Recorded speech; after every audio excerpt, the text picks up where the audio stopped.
Good morning, everyone. Welcome to New York City during this Emerging Manager Week of 2026, and bienvenidos a Cafecito. I am your host, Gerson Guzman. Day job is managing partner at Avante Capital Partners, and I guess I'm going to start calling this podcast my hobby. And it is where we bring together members of the extended emerging manager ecosystem so that we can get to know each other in a bit more of an intimate setting. No pitches, no posturing, just hearing the background and the journeys, personal and professional, of our guests. And with that, today I am joined by Chelsea Celistan. I hope I pronounced that correctly. I think I got a little bit of a Spanish accent there. All right, so Chelsea, this is called Cafecito. Yes. But you got a little tecito. And you shared with me right before we got started, you've never actually had coffee? Not a full cup. Not a full cup. You know, it's something about the smell. It's never Not really gotten not your my cup of gears tea, going. so to speak. Exactly. I'm just full of punch here. Well, I've been drinking coffee since before I could run. So 2 years old, I was drinking, coffee a little stronger than this. But Chelsea, Yeah. I just learned as we were getting ready que hablas español. Sí. Okay. Bienvenido al Cafecito. Gracias. Es un placer estar aquí ¿Y contigo. cómo aprendiste el español? Durante la escuela. Empecé cuando tenía 6 años. Okay. Y hasta la universidad. Y también para mis padres, unas personas quienes no pueden hablar, Uh-huh. era muy importante para ellos que mi hermana y yo seamos como hablar. Así viajamos a todas partes de Latinoamérica, a Cuba, a Costa Rica, a Panamá, a Perú, a España, de todas partes, y ahorita puedo hablar. Muy bien. Bueno, coming off the Super Bowl, no subtitles for that. If Bud Bunny can do it all in Spanish, we could do all of this in Spanish. But to be mindful of the broader emerging manager ecosystem, we'll transition back to English here. So, Deal. All right. Tell us a little bit about your personal journey. Where did you grow up? And I know you moved around quite a bit, so we want to hear that story. I know you like to usually short circuit it with just like where I went to high school. But let's hear the story. Exactly. You're getting the full picture. I don't think I've ever done an interview in part in Spanish, so hopefully no one's judging my grammar too much. But you did a marvelous job. Thank you. So I, like you said, I moved around quite a bit. I moved 7 times before I went to college. And my dad was in marketing and sales, and so every couple of years you're, moving towards a new headquarters, new company, covering a new region, et cetera, et cetera. And sometimes that can be hard for kids, but I think the benefits were, one, we have a very close family unit. It's just myself and my younger sister, and so for us, our family is the most important thing. And then secondly, you have to really learn how to deal with all different types of people, which has certainly served me well in this job. But, I was born in England. We lived throughout the U.S., so I lived in literally every part. Where in England? York. York. But I was named after Chelsea because it was my parents' favorite town. Oh, I was thinking it was their favorite soccer team, but that too. Okay. We're a football family, but not that type of football. Okay. Not football. Okay, I got it. Not football. Okay. Football. And then high school? High school I did outside of Chicago. Okay. All right. So after high school, Yep. you did your first stint at Harvard. Yep. I can see how I resisted the accent. We'll talk about the second stint in a bit. But Great. So how was that transition being a journeyman childhood to then being on your own 4 years at a marvelous undergraduate institution?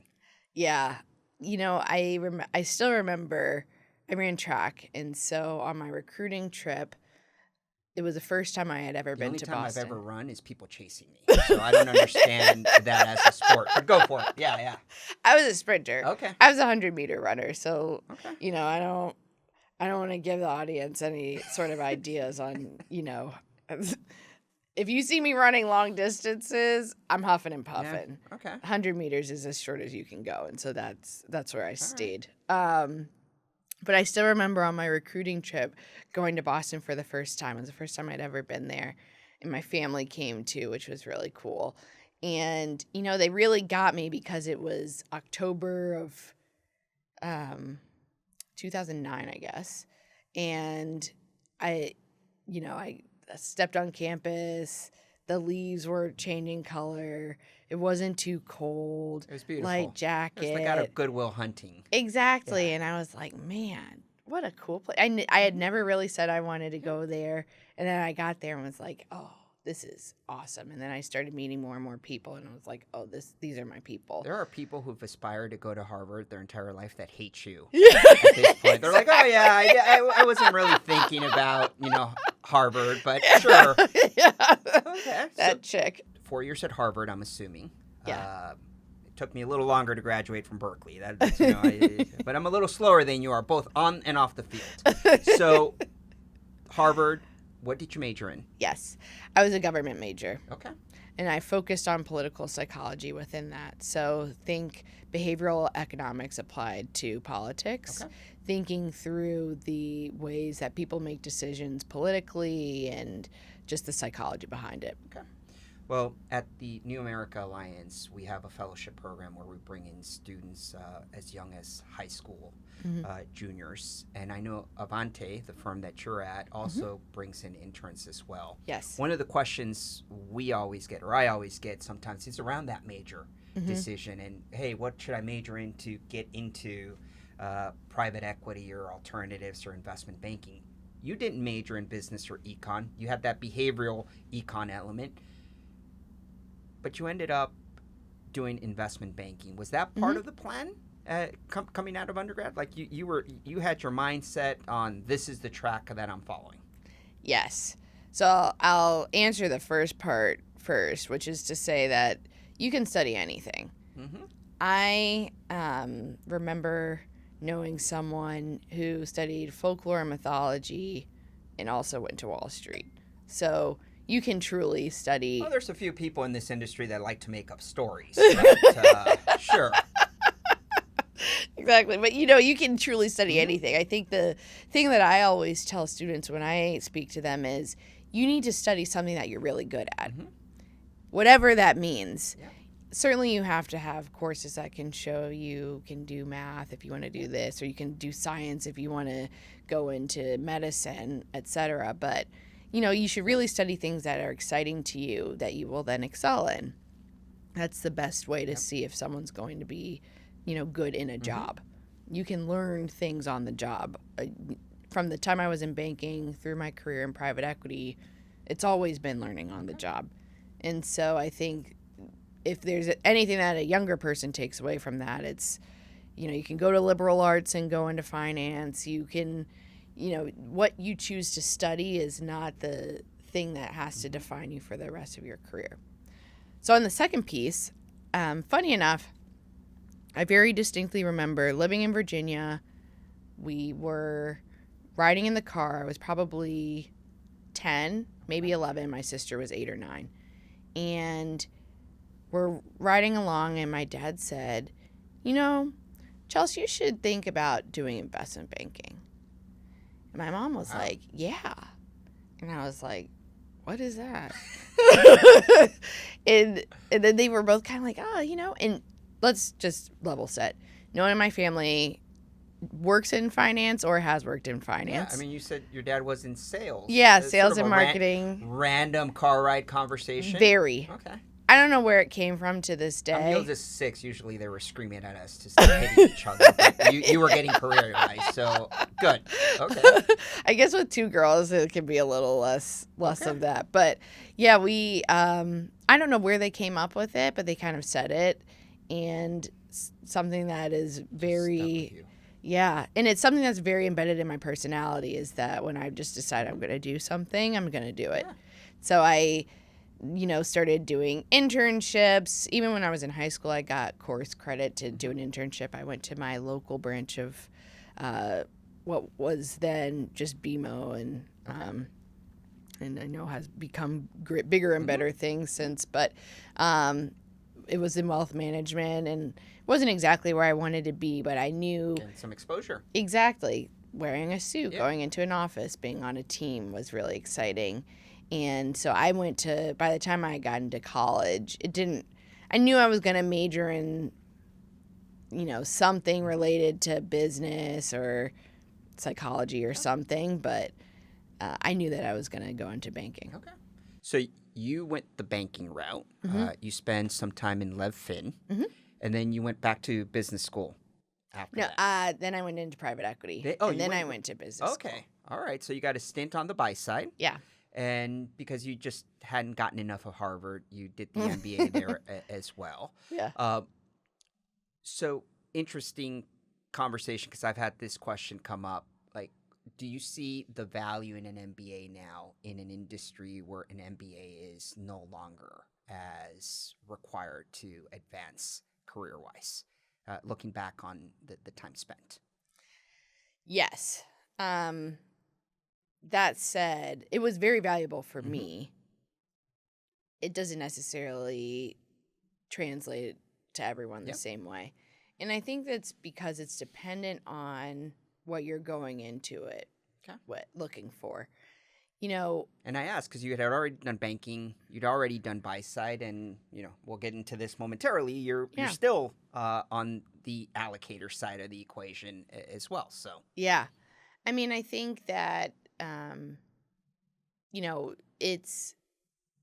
it becomes, you have to go to business school knowing there are a few things that you're looking to get out of it. You can't go in with a ton of nebulous ideas of what would be great.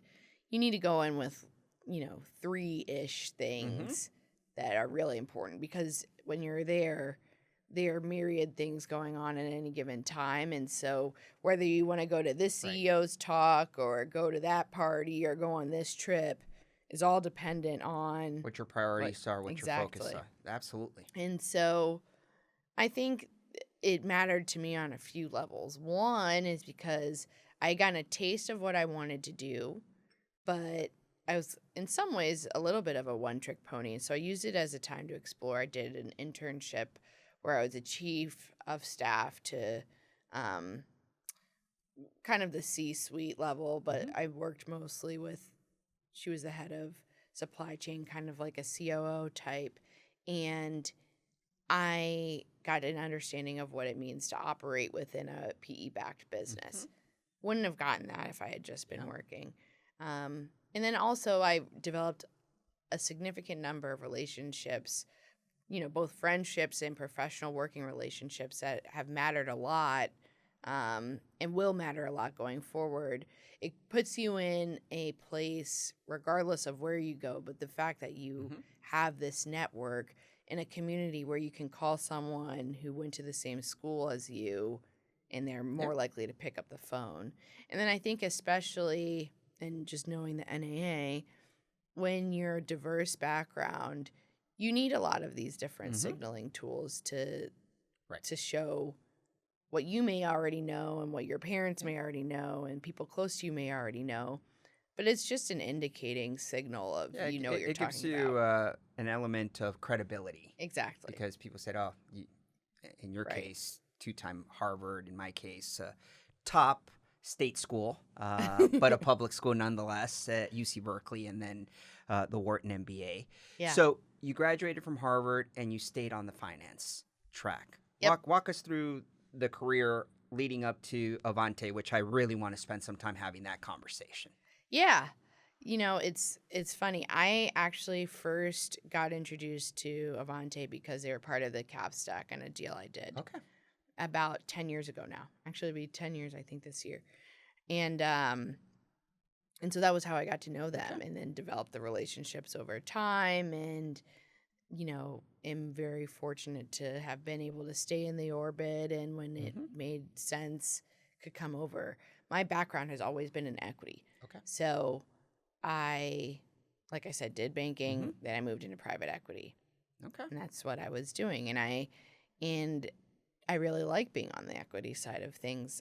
I think I also realized that I had an interest in wanting to think through how to also expand myself to be a little bit entrepreneurial and figure out how to incorporate both investing and, being a leader, building something. And so when, the opportunity kind of availed itself at Avante, it was too good to pass up. Excellent. Well, I have my own Avante story that I should share with you and our audience. Yeah. So I met Jerry Harmon for the first time probably 2006, 2007. And I think it was right around the founding of the firm. My partners at my prior firm had done deals with her. So she was the first woman in a senior leadership position on the buy side that I'd ever met. And it's been great just seeing how the firm has built, and now with Evelise at the helm. So let's talk about Avante. Tell us a little bit about the strategy. And you guys are doing a lot in and around independent sponsors, and I want to spend some time on that. So let's start with the basics, a little bit about what the strategic and investment focus is for Avante. Sure. So I'll talk about the firm, and then I'll talk about what I'm doing, which obviously are fully incorporated into one another, but a little bit distinct. So Avante was founded in 2009, has been around for 17 years at this point, and, has always focused on the lower middle market and focused on providing both debt and equity solutions to primarily private equity firms, but also, management teams and independent sponsors and deals. So that's what they've done over the course of the history, always focused on this lower middle market space. What I have helped us expand is really leaning into and formalizing a strategy around the non-sponsored space. So whether that's working with independent sponsors or directly with management teams, thinking through how to more flexibly and with a heavy emphasis on the equity side of things, think through financing deals and acquiring businesses. And so, as opposed to being a little bit more credit forward, on my side of the house, we're more equity forward and looking to be really a strategic partner at the board level to the teams and, the proverbial board tables that we're building. Okay. Well, I first looked at an independent sponsor deal when I was at a committed fund, I want to say circa 2009, 2010. And it was sort of this mind shift of, well, is this a broker plus that just wants economics? What's the value they're bringing to the table? And now you look at that independent deal space, and it is an asset class. Totally. Given that you look at a lot of opportunities within that asset class, what advice do you give to folks that maybe are looking at doing their first deal, leaving a shop and maybe getting their first deal done? Is that something that you'll look at, sort of a first-time independent sponsor doing their first deal? And, what advice do you dispense when you're considering backing a team like that? Yeah, I think this is in a very interesting space. It is maturing and changing quite dramatically in front of our eyes. I think we're still in the earlier innings of what it will look like. I think it is, you could almost liken it to private equity, 20, 25 years ago of the bootstrap era. Exactly. There's not a transparent market like there is in, kind of bigger buyout land. And so that creates a lot of opportunity for people to do, to run their strategies in ways that are unique and flexible to what they want to do. You're not beholden to LPs the same way. You're not beholden to a strategy. You don't have to do a deal every year or multiple deals every year. You can really think through it creatively and flexibly. And I think what's really also interesting is people kind of take the independent sponsor route different ways. You could be doing deals on a deal-by-deal basis as you build a track record to then raise your own committed fund. And then there are plenty of very successful independent sponsors who, for whatever reason, have spun out and don't want to have LPs, and they're just going to keep doing deals and do very well. So I think that's kind of the nice backdrop on the market itself, specifically with newer independent sponsors. I think that getting your first deal done is always the hardest, but that doesn't matter if you're an independent sponsor or a fund. It's always the hardest. Right. You have to show people that you know what you're doing. And what I think is so interesting coming from the buyout world, the hard part before was getting a deal under LOI. The hard part was actually winning the deal. And that's what happens when the market is pretty efficient and transparent, and all of these different firms have the dollars to be able to do what they need to do on the back end if they win, and all Prevail the advisors. In the process. Exactly. But in this side of things, the hard part is actually getting it over the finish line. The hard part is not finding someone who will sell you their business, especially because you can throw a number out there and it's backed by what? Right. But the hard part is finding people who are going to invest in you. And so the thing that I tell people to think about is you need to make it clear why a deal is interesting and why you are interested in doing that deal. It's not enough to just have a company that's growing nicely in a growing space. Yep. That's great, and that's important. But you also need to be the person who's going to take that deal to the next level, because unlike a committed fund where you can rely on the dollars that have been raised by a team, someone is investing in you, very specifically you, and you don't have the trust of knowing that there's this major fallback plan. And so I think people have to have their personal balance sheets ready for that, because there's, like I said, nothing to fall back on. And also they need to be prepared for, the ups and downs and the ways that they need to show that they're the person to do it. It's a different level of confidence and a different level of, self-assurance that it takes to be a good independent sponsor. Appreciate those comments. Now, take us inside the team meeting where you're making an assessment of it's a solid deal, kind of meets the credit criteria, meets the investment criteria, but you're trying to make a decision on whether this is an independent sponsor that Avante is going to back. Yeah. Are you looking at, quote, a track record? Are you looking at an experience set? Where's the qualitative versus the quantitative cutoff? I can't give you all of our secret Yeah, sauce. of course.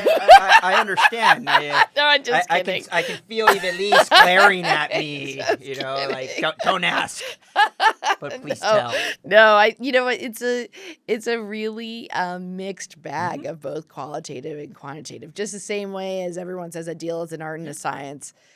Understanding people is an art and a science. There are certainly quantitative things that we look at. People's track records, what they've done, the places that they've been, the deals that they've led. You can very clearly tell on paper how successful someone has been. And it's the same when you're doing a deal and you have to look a founder in the eye. You have to be able to sit down and look an independent sponsor in the eye and trust that they're going to be a good steward of the business, of your capital, of the deal. And so there's a big, qualitative assessment of what do people say about you, what has happened when things have gone sideways. All my deals go up and to the right, but everyone can't say that. Yeah. They end up and to the right. It's more of a roller coaster sometimes. Bingo. Right? And so you have to know what people are like on their worst days, what people are like in the most challenging of times, and know that there's a transparency, that there's the willingness to engage, that there's the upfrontness to, be able to go into deals and lock arms and figure out a solution together. I mean, look, I don't envy you. I know my body of work. I know what I've done. But when you're trying to assess someone like me, right, you're trying to determine, like, was it him? Was it the platform? Was it the scaffolding and the team that was around, right? Because at any firm, no single individual ever runs a deal, right? There is that infrastructure. Definitely. And so when you're trying to make the decision, I'm focused on the deal, the quality. So the deal, I'm assessing the management team. Then I'm turning around trying to raise capital for it. It's, definitely just trying to put the best leg forward and saying, hey, I've been in this for 2 decades. It hasn't been my good looks and sense of humor. And both are amazing, by the way, that have led me here. So, all right. So you've been at Avante for 2 years. Yeah. Are you the only team member in New York, or are you guys more folks here? Because I know it's more of a West Coast presence. At least that's my recollection, where everyone's. It's interesting. So it's headquartered in Los Angeles. And, it's founded and raised there. Yep. But actually now I co-head our New York office, and our New York office, I think, is the biggest office at this point. Really? Yeah, we have a huge amount of our team here. We just recognized that as you think through recruiting junior talent, New York is an easier space to be able to do that. I was already based here. David, my colleague who co-heads with me, was already based here. It made a lot of sense geographically to think through how to better connect with all parts of the ecosystem that we cover, by being present on both coasts. And so, we have team members who are also throughout the country, but New York's actually our largest office. Yeah, I mean, I got on the buy side in 2005, and at the time, easily 80% of the firms were based in kind of the New York, Connecticut area. Yeah. 10% maybe Chicago, and then the balance was kind of spread between Dallas and LA. And, Texas has taken off as a market. So interesting. I hadn't realized you now were heading or co-heading the largest office. Well, we're coming towards the end of our allocated time here. Yeah. You mentioned something earlier about studying behavioral economics, and I know that interest has carried through even with some of the books that you've read and like to reference. Talk to us a little bit about that and close us out with something a little bit more intellectual here. Sure. Oh, that's a big task. So I'll do my best. All right. I am a sucker for a Malcolm Gladwell book, a Michael Lewis book, an Adam Grant book. I love thinking through how people think, how people make decisions, things that you wouldn't expect to happen and then have a major result. So my favorite nonfiction book to this day is still Freakonomics. Okay. And I remember very vividly even reading within that something as simple as your name in the, prediction of outcomes that can come from a lot of different angles. And reading about things like that is just fascinating. And I think when you just going back to what we were talking about too, from a relationship perspective, especially in the lower middle market, your job is really centered around getting people to make decisions aligned with what you need them to do. As an investor, really that's what you're doing. Right. Products, you could have great products. Products don't sell themselves. Services don't sell themselves. Everything at the end of the day is people. It's the team around you. Totally. Right. And being able to read people, maneuver people, coach people, connect with people, all of that is what is really what predicates the success you'll have.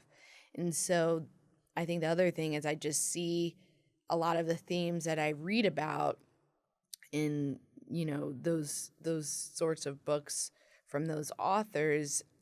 I think I start thinking about all of the ways that, people define success, that people find success, that people think through when they're going to do something.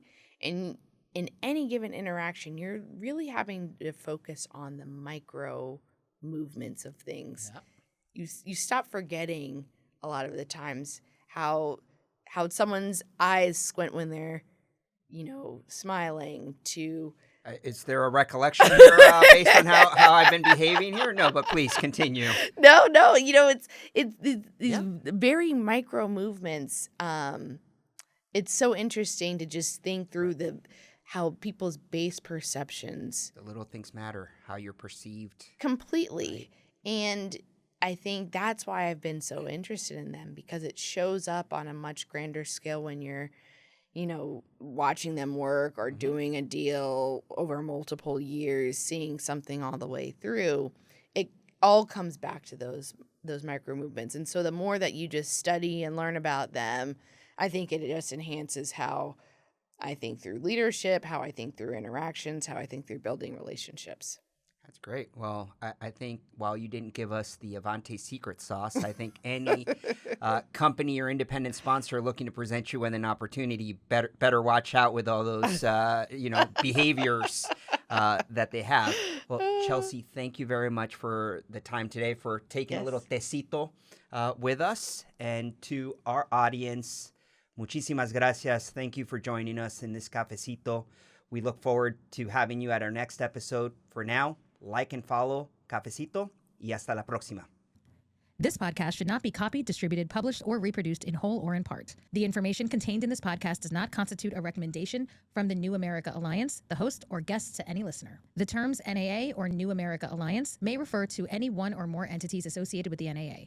Neither the NAA, host, or guests, nor any of their respective affiliates or employers make any representation or warranty as to the accuracy or completeness of the statements or any information contained in this podcast.